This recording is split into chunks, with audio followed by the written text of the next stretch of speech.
Hamdam Sobirovning yangi taronasi shov-shuvga sabab bo'ldi. Qayd premyerasi muxlislari hayajonga soldi. Xonanda Hamdam Sobirov o'zining Instagram sahifasi orqali navbatdagi yangi qo'shiqning premyerasini e'lon qildi. Qayd deb nomlangan ushbu tarona qisqa vaqt ichida muxlislar e'tiborini tortishga ulgurdi. Video post joylaganiga hali bir kun ham bo'lmasdan u 25 mingdan ortiq layk to'pladi hamda mingdan ziyod iliq va samimiy izohlar bilan to'ldi. Muxlislar xonandaning yangi ijodini yuqori baholab, qo'shiqning to'liq versiyasi tezroq taqdim etilishini intiqlik bilan kutayotganlarini bildirishdi.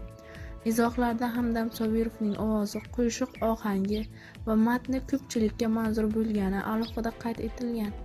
Ayrim muxlislar esa qayd tez orada hit qo'shiqlardan biriga aylanishini taxmin qilishmoqda.